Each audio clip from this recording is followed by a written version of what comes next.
Hello and welcome to final round lead card coverage from the 2018 Waco Annual Charity Open from JomezPro. We've got BigSexy here, Nate Sexton, and Jeremy Koling.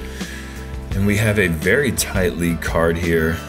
3 players all within a stroke going into the final round. Myself in the lead. Yeah, our defending champion, Big Germ, taking the lead here. And we got Paul McBeth, obviously, and Nate Perkins. And also Garrett Gurthie, former travel partner of mine from 2013, and it's good to see him back on tour. Yeah, one of the biggest arms you're ever going to get the pleasure to see. Yeah, it's so incredible to watch him throw. Hole 1, par 3, 291, OB on both sides, and there's a little bit of wind today. Yeah, we're kind of teeing off in a similar wind. Champion Discs, Pound Disc Golf, Grip 6 Belts, and Adidas Outdoor. Put your hands together for Jeremy Big Germ Koling! And there's a great crowd that showed up here, and a little bit nerve-wracking. We are going in a very similar wind from first round, so this is a bit of a headwind. That looks good, though. And that's perfect. Finally the start that I was looking for in this hole. I want to practice that flex play. I was going big hyzer, but I like what you're doing here. Yeah, it just seems to really fit that disc and that length for me at 291 feet. Yeah. It's something I can, take a little bit of steam off and give it a little bit of anti-flex. But Discmania, whale sacks, and thrower's choice. Make some noise for Nate Perkins! And we got Nate Perkins here from Austin, Texas. This is a guy who loves this course, learned how to play in this area, and really well known around these parts. Hometown hero, Nate Perkins, really nice guy as well. Yeah, and a nice little shot to start things off. Yeah, and that's the traditional play. It's a little hyzer around the wall, skip into that hillside. Did you hear? Put your hands together for Paul McBeth. Yeah, did you hear one of Nate's sponsors, Thrower's Choice? I don't want to live in a world where it's not Thrower's Choice. Like, come on, who else is going to be making the choice? Sponsor's choice. Yeah, you have to throw this disc. Fans' choice, and they want to see another destroyer. Well, here's a gator, I believe. I believe that's a gator. I'm not sure. Rounding out presenting Innova Champion Disc Golf, Levon Wolf, Grip Equipment, New World Sports Complex. I need everybody to go crazy for Garrett Gurthie!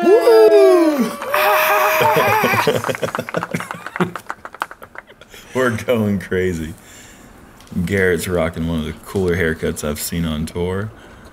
Oh no. And getting a terrible break, man. Just a little bit too tight. I think he would have been just fine had it got around that one big old branch there.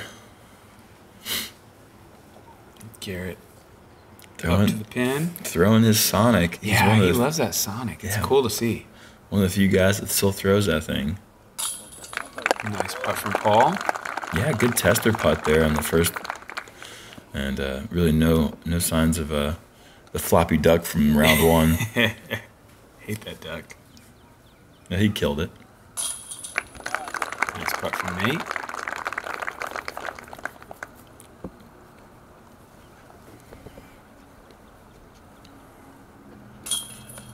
And good birdie to start for you.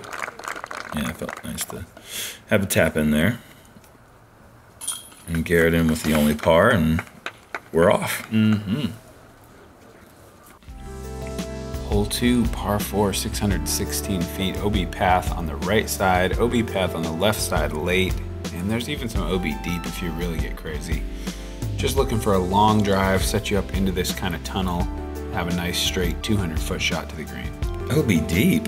Well, I'm not off the tee, if you're saying. Okay, well, so for the second shot. Not for a lot of guys. Okay. Yeah. No, I'm talking second shot. Okay. And we're... This you don't like. No, I don't like this. And one of the disadvantages of having the tee when you get into a bit of a headwind is just how much is that headwind going to react off that disc. And I threw a pretty overstable destroyer, but just didn't really have the right angle, and that headwind was stronger than it really felt from the tee. And yeah, man. Did that go in the water? You lose it, or? Yeah, that thing is now given to the Brazos East Park. Yeah. Yeah. And Nate and Paul are both throwing Really good hyzer lines here to flip up just a bit and way up the fairway. Yeah. Okay, rocket speed engage here for Garrett. Yeah, this is kind of holes that Garrett lives for. Go. Oh, he saws off a branch. Still goes. Whoa, don't go more left. Yeah, he went through a branch completely. Yeah. As a razor blade, just straight through. So managed to get up there, probably still 280 to 300 feet off the tee. Okay. And again, this is burned over a little too. Again, didn't trust that headwind would turn my disc over, and two shots in a row, I was proven wrong.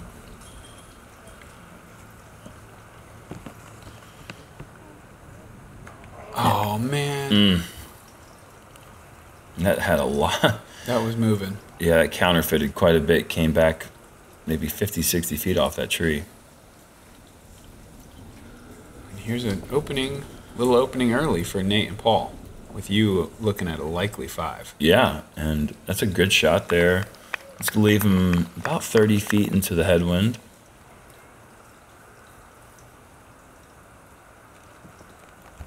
And Paul's approach. Just a bit low. I mean, he certainly had nothing in the way there on his approach. Kind of surprising to leave it short into the headwind there. Yeah. Here comes Garrett. Not wasting any time. It's a good shot. Feeling pretty good about giving this a shot here because that's really at that range.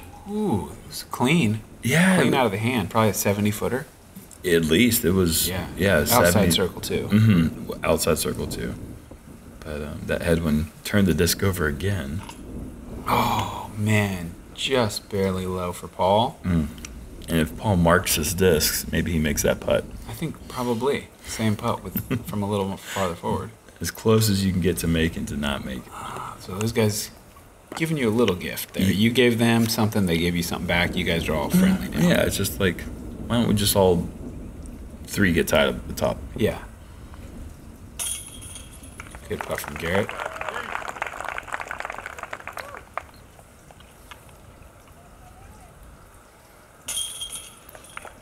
I've heard a kid. Yeah, he loves it. I've heard a lot of talk about the pound for pound who throws the farthest in the world. Now, Garrett maybe not pound for pound, but he's actually lost quite a bit of weight, so maybe he's in that running. Slimmed down quite a bit, but height, inch for inch in height, Garrett Gurthie's taking that title he's all up the there way. for sure, but I think pound for pound is a Paige Pierce show. Yeah, maybe. Or Manabu Kajiyama. Maybe. Yep. Par 3, hole 3, 294 feet to the elevated basket. No out of bounds, really, just some trees. We can see either big hyzers or forehands. And we're going to be thrown into a bit of a headwind here, so that hyzer play should be able to stall and come back to the left. Or that really nice forehand line. If you can hit that gap, it should put you in the circle every time. Nicely done.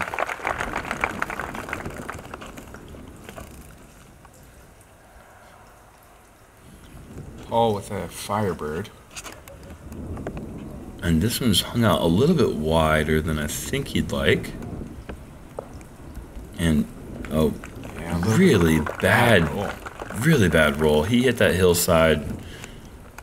Would have had a 40-footer. Now he's got like a really crazy putt on a high basket.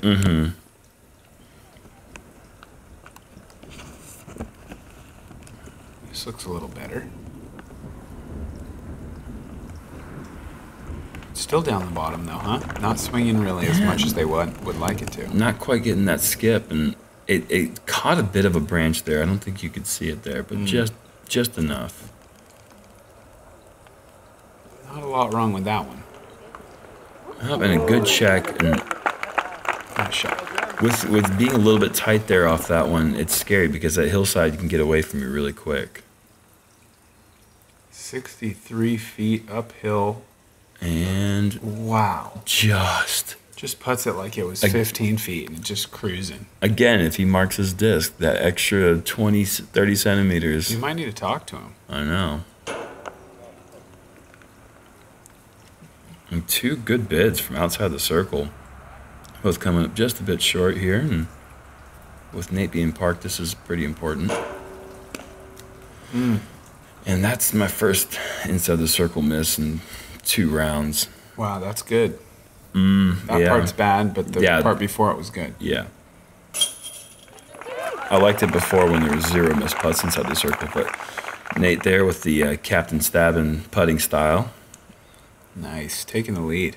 And he's so like that putt really, it's an interesting form because I feel like for a lot of players that putt would break down in pressure situations, but he's so confident with that routine that he really putts through his nerves, and it's a really good effective putt. Yeah, definitely. Texas born and raised with that wind, I think. Yeah, that's right.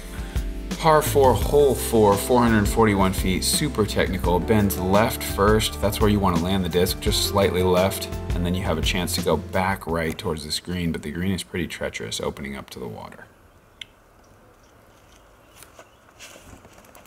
This looks a little too straight, perhaps. No, it's perfect. No, that is ideal right there. Yeah, that's perfect. I thought it was a little bit right, but that's absolutely right where you want to land it.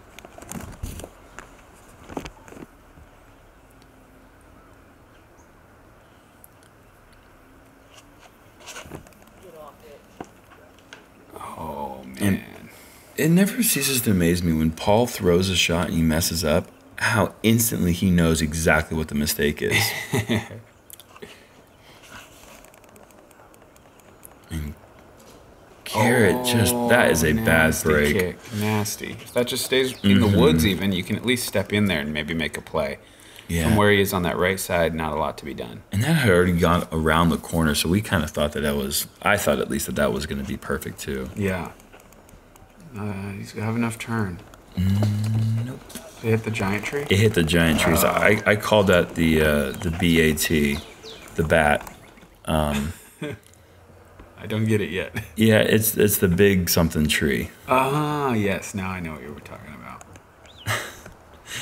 And man, laser shot. It's unfortunate we don't have an angle on the camera to see exactly how good that shot really was. Yeah, that was pretty amazing. Very tight line, and Paul went for it, very aggressive. This is an aggressive play too, but not enough cut to really do it. Hopefully it can't go OB. No, it didn't go OB, but man, he is not where you'd like to be for the approach. Garrett's going to have to come up with some sort of tricky recovery shot from deep in the woods. What do you got here? A little gap? Oh, yeah, just... Nice. Oof.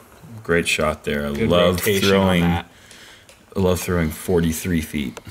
And Perkins really looking good now.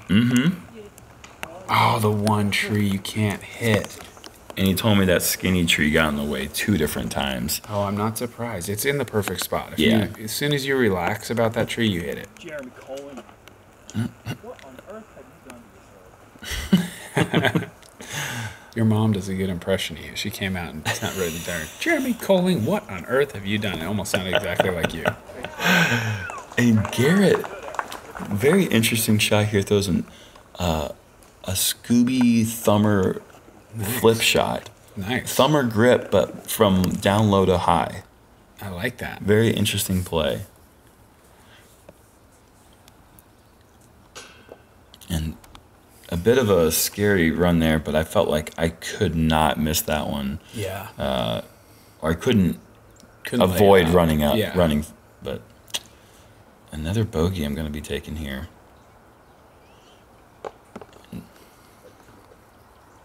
Paul can't quite reap the rewards of an incredible second throw, but he'll have a par, which is better than a bogey, actually. It's been proven true. Yeah. For scoring the science purposes. is finally in.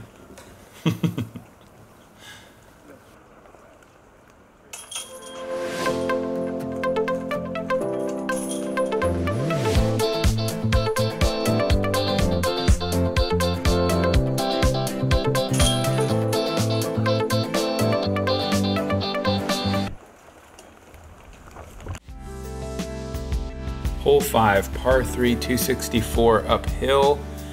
You just got to make it up to this final landing area. You kind of have the first hill, second hill, a little bit of more hill on the right. It's not a very hard hole. You can see a backhand mid-range straight at it or even a forehand straight at it. And interesting, this was the easiest hole in the course in the first 2 rounds, and it went to the 8th handicap on the course. So I don't know exactly what changed. It's just very small differences in numbers. And you see right there, that's the ideal play there from Nate. Throws his FD3, skips off the hillside. He's left himself about 23 feet.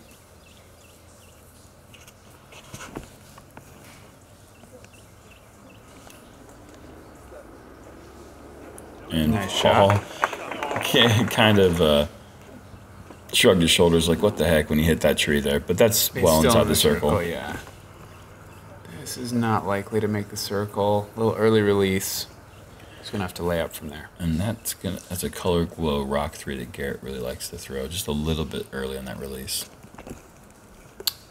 Another slightly early release, perhaps, but you have a putt? Yeah, I'm going to be inside the circle just barely, Okay. but a bit obstructed, so we'll have a look. Dang, the Sonic almost strikes. It is, that disc is just a very strange flying frisbee, but Garrett loves it. Oh, man. Yeah.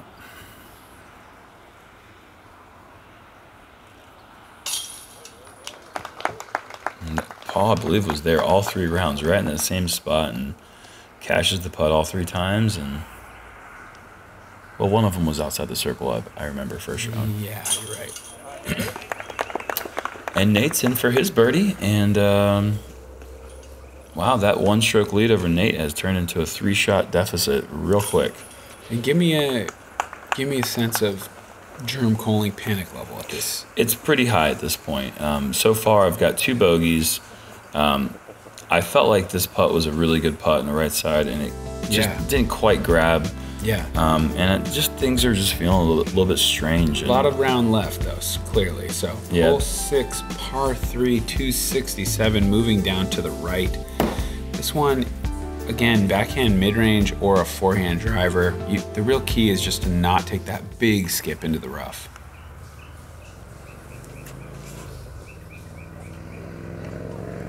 And Nate just a bit off to the left side there.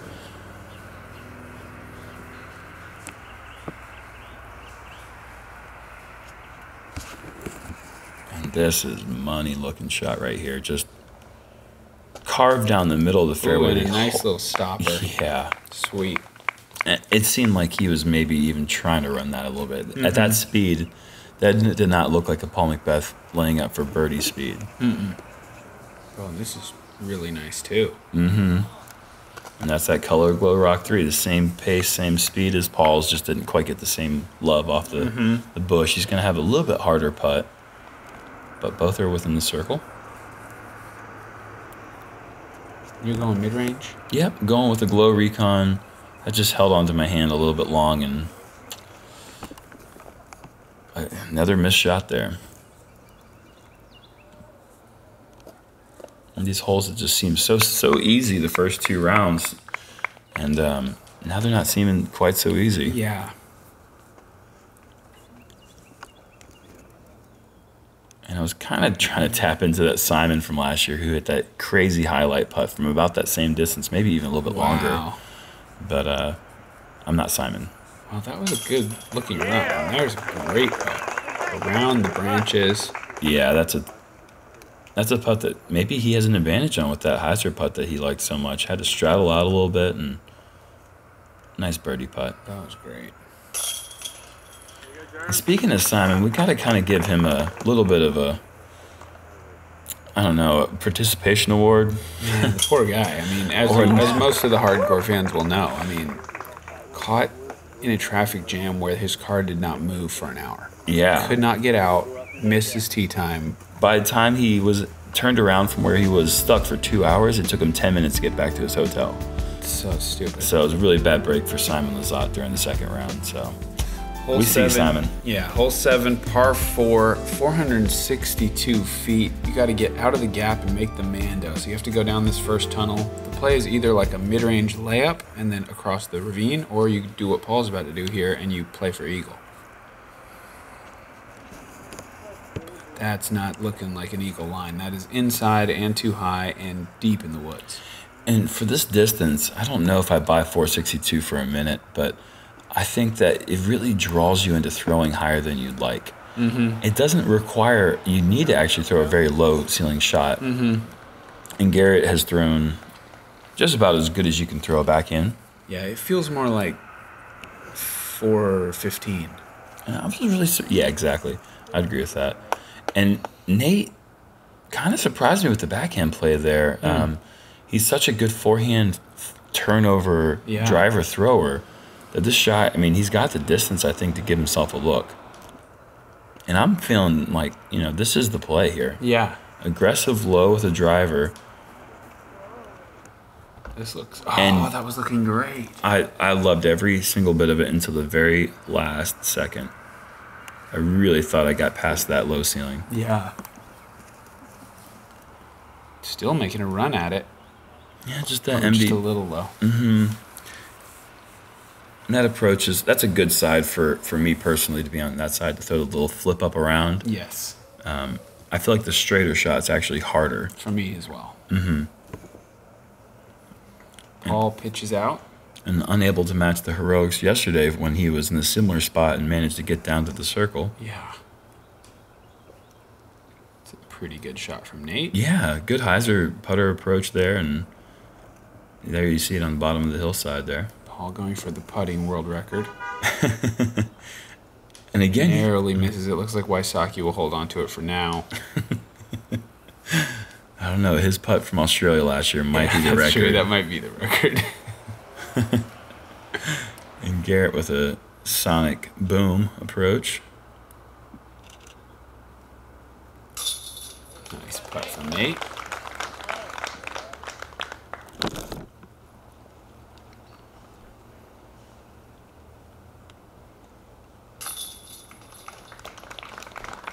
And that kind of stopped the bleeding a bit.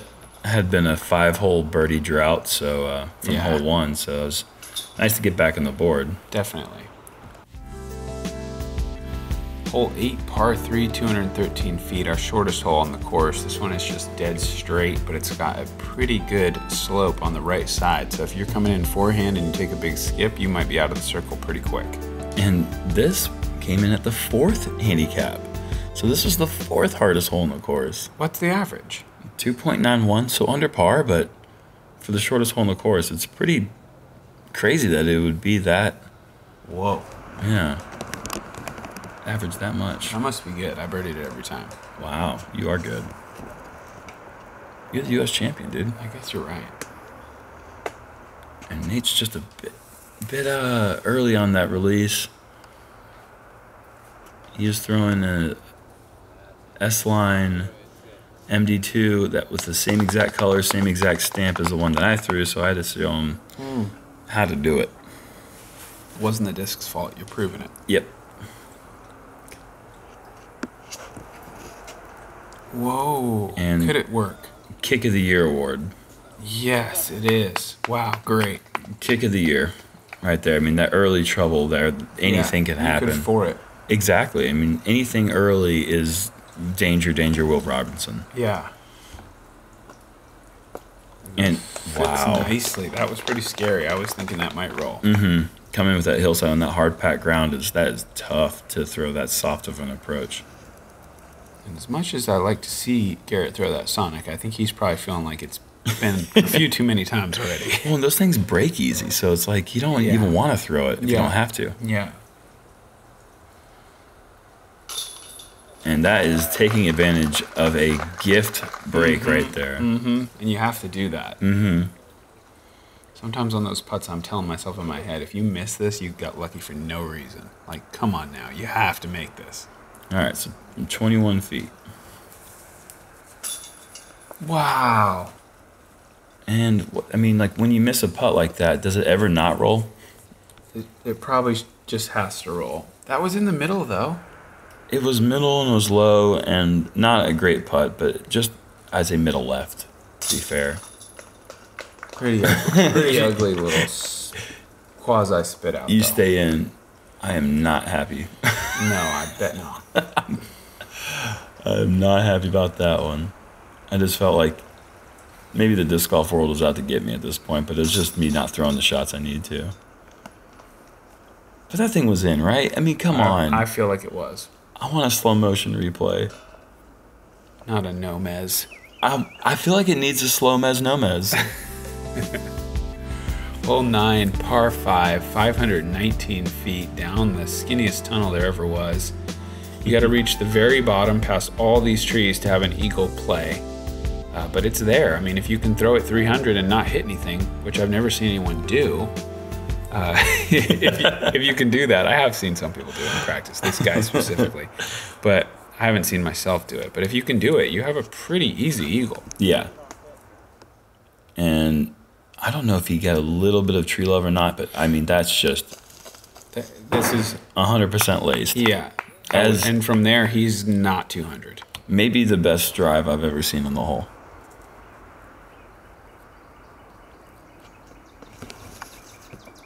And if that was the best drive, that might be this one of the top 3 drives I've ever seen or can think of on that hole. No trees for those 2 guys right off the tee.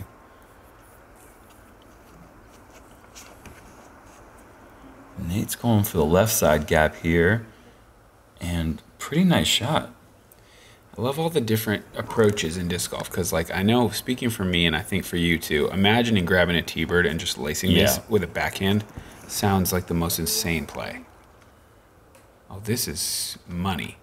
And okay, so now number 1 drive belongs to you. Absolutely. I can't even picture... Those drives were insane. I can't even imagine a better shot than that one. And Michael Fouché, the guy who does the FollowFlight tracker, said that he wished he could have given that a FollowFlight, but the camera pans, and when it pans, he can't. The technology doesn't work. So unfortunately, ladies and gentlemen, you don't get to see that one again, unless you just go back. rewind. Yeah, just rewind it. Garrett catches a tree. That is not good. He had a pretty easy shot there. Yeah, that's one he'd like back 100%. That's within his wheelhouse there. And the only difficulty here is how can you throw it soft enough? I mean, with a great drive like that, you've done almost all the work. Yep. You've given yourself the perfect angle of the basket, and he's done a great job keeping the control soft and giving himself about 15 feet for eagle. Another little driver flex. And that'll be a tap-in birdie for Nate.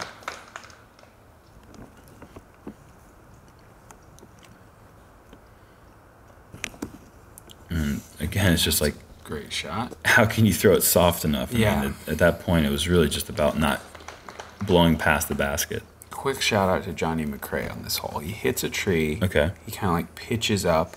He's not to the corner yet. He goes sky Anheuser putter to 10 feet. Oh my gosh. I don't know how. It just helicoptered down through everything and parked, and he got a birdie. And he was like short of the corner. And we got a... There's an eagle, so that part birdie, things. Part birdie, part eagle. We're going to call it a beagle. It changes things for you, but it's not helping you so much when McBeth is right here too. Yeah. And McBeth's calling out the flash. Camera or like? Yeah, there was a guy taking pictures, which was, great. We love that, but just make sure that you're not facing us with the flash. Yeah. And that's the best way to do it. For sure. Paul just, politely asks him to. Yep, for sure. And Garrett's in for his birdie, and I'm sure he's feeling like that's okay, because really anything can happen on the hole. You can find yourself in a real heap of mess early on that hole. Sure. But the card was able to get through the hole at 6 under par for foursome. So it could have easily been 7 with those drives were fantastic. So there you see it. Jerm, you're having a little bit of a slow start, but I know you got that eagle momentum. You're going to be coming back fighting strong on the back 9. Yeah. You guys got to come back and join us. We got 9 holes to go to decide the champion this year. It's going to be exciting. Yep. See you soon.